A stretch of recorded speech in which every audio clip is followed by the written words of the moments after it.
Man. What's happening to all my subscribers once again? Each and every one of y'all, everybody that comment, all that. Good, bad, I don't even care. As long as you comment and tune it in. Man, I appreciate y'all. So, I made it back to California, right? The first thing I did is, man, I went to Barstow, which is like, as soon as you get outside of Vegas, it's like the first big town you're gonna run into in California. Man, I was in Barstow when that motherfucker door open, getting my motherfucking driver's license. Florida robbed me for my shit. But in Florida, right, like I said, if you got insurance and you got license, if you don't pay your insurance, they gonna take your license too. They gonna take it both. So you just gonna be driving one day, they pull you over, pull over, you gonna gladly give me your license like, nigga, my shit, all that. And they gonna come back and cuff you up like they did me. So, now, I'm back. I got my L's again, and my tags are legit. So, on that note, we gonna have a motherfucking ice house. Cause I don't really drink hard beer like that. But we gonna have an ice house on that.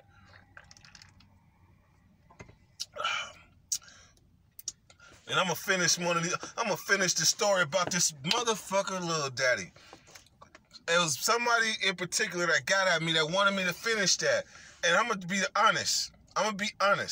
I didn't finish it right away because it's hella emotions attached to that motherfucker little daddy. Cause he did me worse than anybody did me in prison. He did me worse than anybody did me. And I'm gonna tell you why. So, when I pop up on Solano level 3, you know, little daddy kept following me around and shit. He kept following me around talking about, you know, don't you remember me from Salinas Valley, man? You used to look out when you used to come around doing the sports sign-up stuff. I was like, you know, I kind of remember him, kind of don't. But he hanging around, man, and he realized real quick, I don't like bullies. I don't like bullies at all.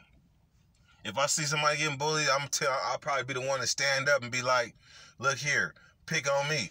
I'm that type. So little daddy seen that, man, and he locked in on it. So one day we on the yard, and he showed me a picture of his sister. He showed me a picture of his sister, and to see if I liked it. Come to find out, he been running this game on hella people. But, you know, I bet, because he calling himself my little brother now. So, I bite. I'm like, man, hook me up with your sister, man. She kind of thick and things. So, he tell me to write her a letter. So, I'm writing letters. He telling me she got them, and she said something, and it's a letter in the mail. Her birthday come around. I get a car. I go to the canteen and buy 2 cards for her. I'm trying to knock her because I ain't got no female. I ain't got no female at all. So I'm feeling kind of lonely. Motherfuckers going on visits and shit. You know, I'm stuck watching sports and shit. So anyhow, my mom, man, and on a side note, man, my homie Yovan, that nigga, that man, his grandma Edna, rest in peace. I got an Edna, was like, Edna, I ain't had no woman, man. What am I doing wrong? She said, baby, don't worry. The right woman will find you.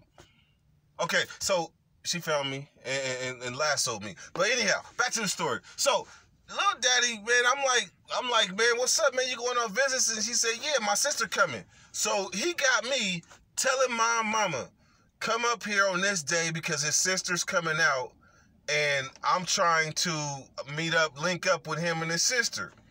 So anyhow, man, I come out there one day, and he ain't out there the day he was supposed to be out there. He wasn't out there. So when I go back to the building, like, what's up, man? He act like he on the phone going crazy talking to whoever he talking to.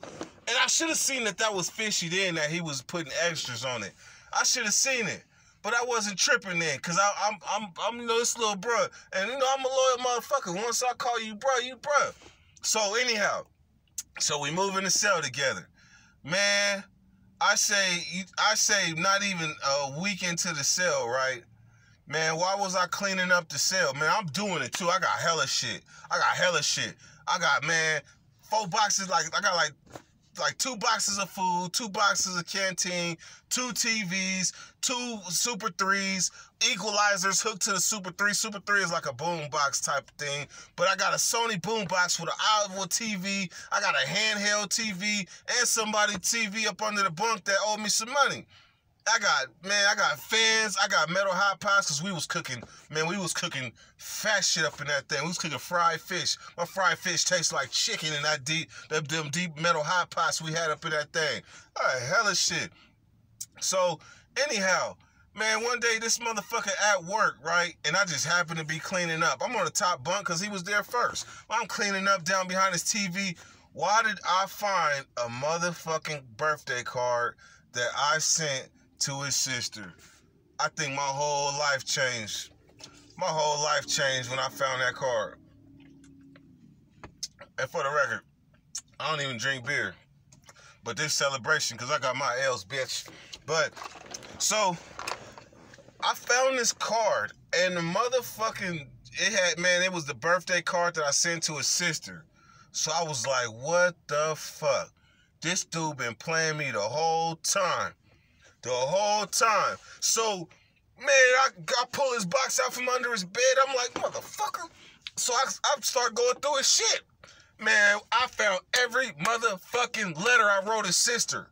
Every letter I wrote his sister. Ah, man. The emotions. So, I'm going to let y'all figure out what happened. All I know, I'm going to tell you the end result. He came back from work. Let's see. He came back from work, and he ended up on the top bunk, and I took the bottom bunk after I scratched him a little bit. I ain't gonna say I stabbed him, but I scratched him. I scratched him and threatened him and all that shit. But when he turned into a hoe, my aggression was gone. Like, oh man, this is a little bitch. She gonna tell on me too anyway. So this nigga sold me this dream. What I didn't know was that he was bipolar. I heard of bipolar, like, moods and switching and all that. But bipolar, when you out of touch with reality, I did not know nothing about that.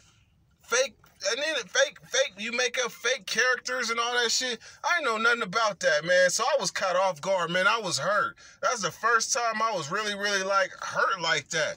Motherfucker played me. And then everybody in the yard didn't even fuck with Lil Daddy like that until they see me fucking with him. So then when he did that, I was in a position where I couldn't even say nothing to the homies because this nigga didn't play me.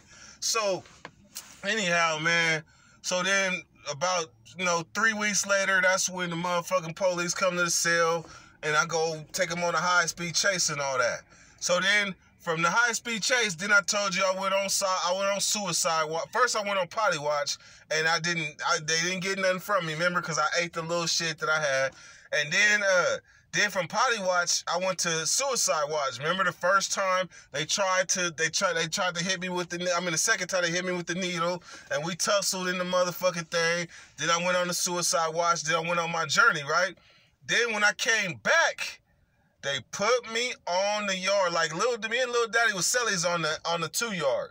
Now they come back and I'm on the 1 yard. And I told my celly, I asked about Lil Daddy. He said, Lil Daddy in the other building. I said, oh, nigga. He is? Lil Daddy, he is? Oh, yes.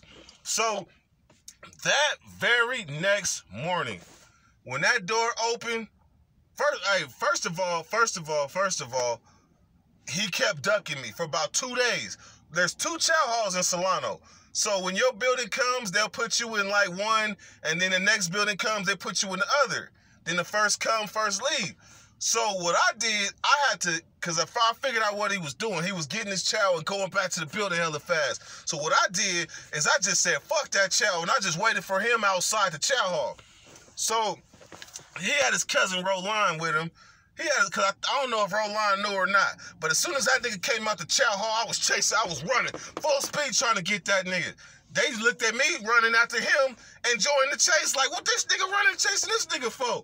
So the homies ended up getting in the middle of us. I'm trying to swing on this nigga around the homies. We just sidestepping around the homies. I'm trying to swing on him. And then his cousin was like, His cousin said, man, what's going on? I told him, man, when I went to the hole in that other yard, that nigga little daddy took all my shit. All I had was a box and a motherfucking fan, a box of my legal documents and my fan. There was no food, no cosmetics, no radios, no TVs. He took everything. So his cousin said, look, man, I'll pay for it. Whatever he took, I'll pay for it. I said, but that nigga got some of my shit in his cell right now. Right now. So I made that nigga, we walked to the building, that nigga got his cell open, nigga, I walked in his cell with him. I unplugged my shit. That nigga had my Iowa TV. That motherfucker had my, he had my boombox all prettied up with his name on it and shit. And matter of fact, he had cosmetics on his shelf too. I took all them just on GP. This mine. And he had to pay me, he paid me canteen like 4 or 5 months. I mean, not even 4 or 5 months, like 3 months until I ended up getting into the police. That I got the staff assault on the female. She realized I was back on that yard. First off, I wasn't supposed to be back in that pen. If you get a staff assault, you're not supposed to be gone. I mean, you're not supposed to be back.